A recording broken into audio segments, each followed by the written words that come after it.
Today, I realigned the NFL divisions because in my opinion, the alignment we have right now makes no sense. Like for example, the Dallas Cowboys are based in the south center of the country, while playing the NFC East with the Giants, Commanders, and Eagles. But what about the Chiefs? Literally smack dab in the center of the country, are for some reason in the AFC West with teams from Vegas, Denver, and LA. Like that makes no sense. So today, we're gonna make it all make sense because I made 8 brand new divisions and placed teams in them based on the regions they actually play in. But the best part is, I actually figured out how to put these new divisions into Madden. Starting out in the new AFC with the Northeast division that includes the Jets, Giants, Patriots, and Eagles. Then we got the Mid-Atlantic with the Bengals, Ravens, Commanders, and Panthers. Then we moved to Great Lakes East with the Lions, Bills, Browns, and Steelers. And last for the AFC, we got basically Florida with the Dolphins, Bucks, Jags, and Falcons. There obviously isn't a fourth Florida team, but the Falcons are close enough. And I think when we look at it on a map, the teams just group together better. And now we'll move on to the new NFC, starting in the Pacific with the Niners, Chargers, Rams, and Seahawks. A West Coast division with West Coast teams. It just makes sense. Then we got Great Lakes West with the Bears, Vikings, Colts, and Packers. In the new NFC South, we got the Saints, Texans, Cowboys, and Titans. And lastly in the Central, we got the Cardinals, Raiders, Chiefs, and Broncos.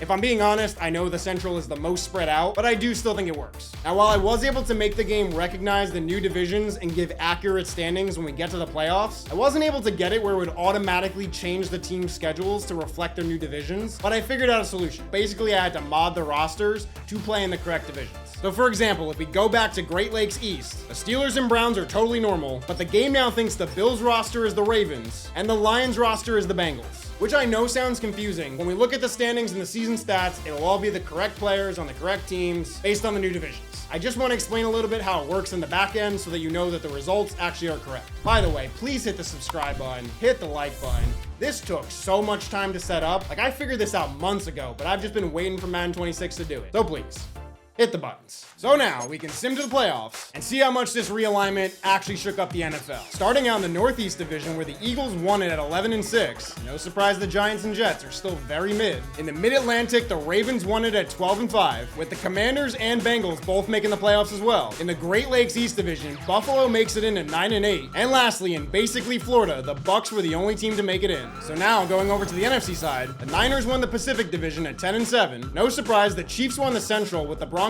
also making it in. But in the Great Lakes West, the Bears won the division and got the number 1 seed at 12-5. And yeah, the Vikings also went 12-5, but the Bears going 12-5 and getting the 1 seed feels shocking. Almost as shocking as in the new South, the Titans won the division at 10-7, with the Texans also making it in with the same record. As always, Joe Burrow led the league in passing yards with 5,000, clearing Pat Mahomes by like 800 yards. Caleb Williams got the Bears the 1 seed behind 3,500 yards and 29 touchdowns to 15 picks. And in his rookie year, Cam Ward threw for 3,300 yards, 22 touchdowns, and 10 interceptions. I kind of thought he'd have better numbers to get the Titans to the playoffs. Joe Mixon led the league in rushing yards with 1,800, but Barkley led the league in rushing touchdowns with 20, Jamar Chase led the league in receiving with 1,700 yards, and Puka led in touchdowns with 19, and Josh Hines-Allen actually led the league with 18.5 sacks. I'm so used to it always being TJ Watt. And now did Joe Burrow win MVP again? No surprise, he basically wins it in every single sim. I think they might have messed up something with Burrow at the launch of this game because he's the only guy who consistently does amazing. So this is going to be our playoff bracket for this season, where we got some great matchups based on these new divisions, with the Eagles going up against the Bengals, the Bucks going up against the Patriots, the Chiefs going up against the Texans, the Niners going against the Broncos, the Titans going up against the Vikings, and the Bills going up against the Commanders. That's definitely one cool thing about the division realignment is that we get this matchup in the first round, but it's 3rd and 4 now. The Bills are obviously in 4-down territory. He throws quick and he dropped it? How do you drop that, Palmer? They're actually going to attempt a long field goal, and let's see. I mean, yeah, he's got the leg by a lot. Now let's see what Jaden Daniels can do with 3 minutes and 3 timeouts. They're only down by 1 point, so they just have to get in field goal range. He's going to throw a quick out to Debo, who's going to get way past the 50. That got him to the 43. They're probably going to want like 5 or 10 more, and Jaden's got that easily. And now from the 29, why are you not running the ball? The Bills have 1 timeout. I mean, that does help, but they would be crazy not to run the ball. You can run out all the clock in this game, and the Bills could never see the ball again. Now they're at the 1, and they're still throwing. What are they doing? Like, yeah, you got the touchdown, but why would you give the Bills the ball back? I think my sim is broken. Oh, it just jumped. The Bills have the ball at like the 41 and it's knocked down. That was so strange. The Commanders went for 2. They're up by 7 now. They still should never have given the Bills the ball back. But now there's under 30 seconds. Let's see what Allen can do. He throws a screen to Cook, who's gonna get tackled inbounds. I don't know about that. They are gonna manage to get another snap off with about 10 seconds. He throws down the middle and it's picked by Bobby Wagner. So the Commanders win this game 25-18. Josh Allen kind of choked. Granted, the Commanders should have never given him a chance. Next, we got the Chiefs going up against the Texans. This is actually a wild card rematch of the playoffs last year. But in the fourth, the Texans are down by 6. And the Texans are at the 23 with 3:30 to go. Let's see what Stroud can do on this drive. They obviously need the touchdown, but they're in great position for it, and that's gonna be a first down with Mixon. The Texans would love to avenge that playoff loss from last year. And Christian Kirk's got this touchdown. They only need a field goal, so let's see. I mean, he's got him again for another first to Kelsey. At the 46 now with just about 30 seconds, he's dumping it down a wide open guys, and he fumbles.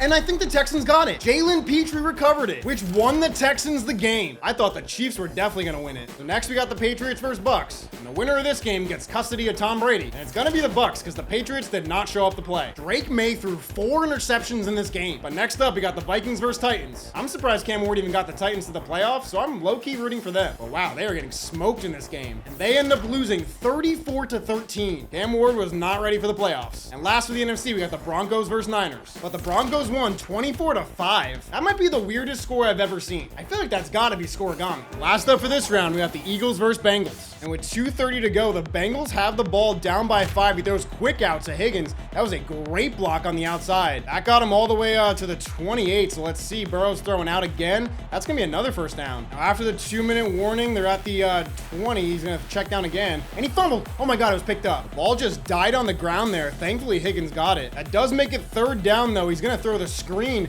He's got some space, but not the blockers for it. Now it's 4th and 7. He's gonna roll out. No, he's got him down the middle to Chase for the touchdown to take the lead. And no surprise, only up by 1. They're gonna go for 2. And Chase got that bubble screen easily. But the Eagles do have a minute and a half and 2 timeouts to work with. And they only need a field goal, so they don't have to go super aggressive as he throws deep. Is it gonna be caught? And it's broken up, which makes it third down. They did not need to be that aggressive. He throws to the outside, and it was caught, but short of the first down, so it's 4th and 4, caught again. That time by A.J. Brown, and he got out of bounds, which is great because they saved their timeouts. This is gonna be another first down, and the Eagles use that second timeout. They're gonna throw quick. I don't love that decision because the clock is running. They're gonna throw a screen to Barkley, who has the blockers. He should have went to the sideline, but weirdly, they just used their last timeout with 30 seconds. They're gonna pick up the first to Smith. They'll spike it down with 18. With no timeouts left, they're actually gonna take the field goal now to tie this game up. That leaves the Bengals 12 seconds and 2 timeouts. I'm glad they're passing. They should definitely be aggressive here, but it's too little too late. There's 5 seconds. He's gonna throw across the middle. It's caught. Get the timeout.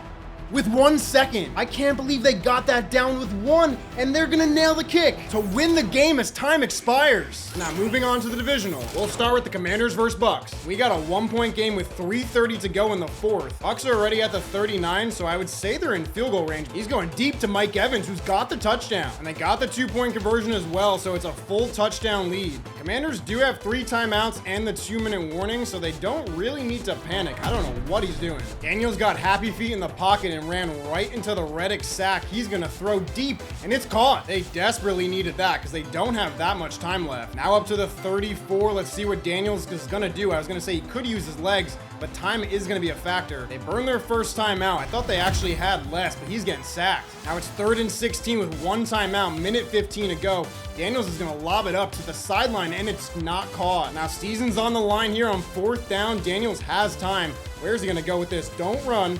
You check it down. That's a bad choice. So the Bucks hold on to win this game. Next up, we got the Vikings versus Broncos. And with 2 minutes to go, the Vikings are down by 7. They got the ball at their own 44, 2 timeouts. It's a handoff to Jones. I don't know about running here. Wow, he actually shakes the tackle. He's actually got a lot of space. Where is the defense? Down by 7 after the 2-minute warning. I did not agree with running the ball. but he's actually killing it on this drive. All the way down to the 6th. Let's see what they do. JJ is rolling and spinning in circles. He's got Justin Jefferson wide open for the touchdown. The Bo Nix has about a minute and 3 timeouts to see what he can do if he can get him in field goal range. Insta timeout after that 8-yard gain. He's getting sacked for sure. 3rd and 12 already. The Vikings should consider using timeouts, but he's gonna throw. That was actually in bounds. I thought he was definitely gonna be out. He throws again here. Another gain of 8 and a timeout from the Broncos. Wow, he's wide open across the middle. That got them to the 38 as the clock goes under 30. He's gonna check down again. Now they're definitely in field goal range. Thankfully they did with 2 seconds to attempt the kick as time expires. It still throws me off that the game goes slow-mo on the last play of the game like that. Next up, we got the Ravens versus the Bengals. A very familiar matchup. And with 3 minutes to go, this game is tied at 7 and the Bengals are in the red zone and getting a little bit closer there. It's funny, of all the matchups we could have gotten, these two teams ended up going against each other. That was actually a yard short on 3rd down. They got to settle for the field goal to take the lead. The Ravens got to get to the 42-yard line to tie this game up, but it's 3rd and 8 now from the 39. Let's see what Lamar can do. He's going to throw.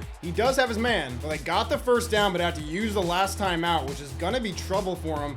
Hopkins is going to get close to a 1st. It's still outside field goal range. Bateman's going to catch it, but he's in the middle of the field. There's no way they're going to be able to clock this. And they can't, so the Bengals win this game 10-7. And last up for this round, we got the Texans versus Bears. The Bears are easily the biggest surprise of this video. I would love to see Caleb Williams ball out here because I never see him do anything. What is he doing? Spinning around. Oh my God, and he's wide open. I'm literally at a loss for words for what I just watched. Maybe it makes sense how they got the number 1 seed. He's going to throw the screen to the tight end to Komet, who's not going to get very far. They kind of stalled out. It's 3rd and goal from the 5 and he's getting sacked. So after that big pass to get him in the red zone, they're going to have to settle for 3 to tie it up. From this spot of the field, I don't know why they don't run it. Like, Joe Mixon is a great back. He should have just ran there, but that's caught down to the 10. And the Bears used their 1st timeout. The Texans refused to run the ball. It definitely seems like the clock management's better in Madden 26 compared to 25, but oh my God, Joe Mixon just spun off that and got in for the touchdown. Now it's the Bears with 40 seconds and 2 timeouts. He's going to check it down to Swift. He's getting close to a 1st. Now it's 4th down. The Bears' season's on the line, and it's thrown short of the line. But they do pick it up and burn that last time out. I don't know why they're just checking it down on every play. Maybe that's the secret to the Ben Johnson Bears offense that got them the number 1 seed. Caleb's throwing deep.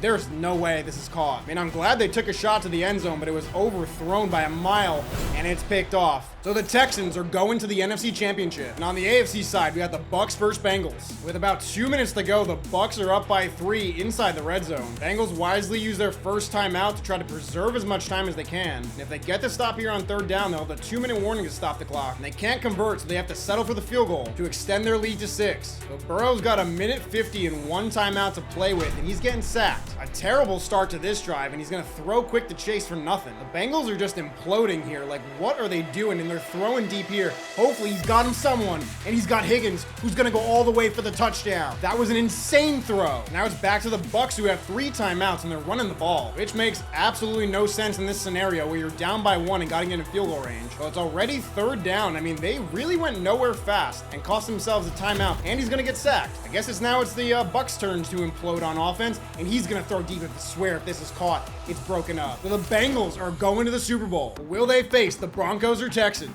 This game looks like it's not going to be close. Yep, not close at all, which means we get a Texans-Bengals Super Bowl, a matchup that outside of this video would quite literally be an impossible Super Bowl. And in the 4th quarter, we're tied at 21, with the Bengals at the 32 with about 4 minutes to go. Burrow's going to throw. He's got his man wide open up to the 15, to the 14 actually, and they're going to hand it off. He's got space to get close to a 1st. Clock just about to go under 3 minutes now from the 7. Burrow looks like he's going to run, and he is. He's got the corner to get into the end zone for the touchdown. Just before the 2-minute warning, the Texans are at the 37. Stroud looks like he's going to run, and he is. He's going to pick up a 1st down with his legs.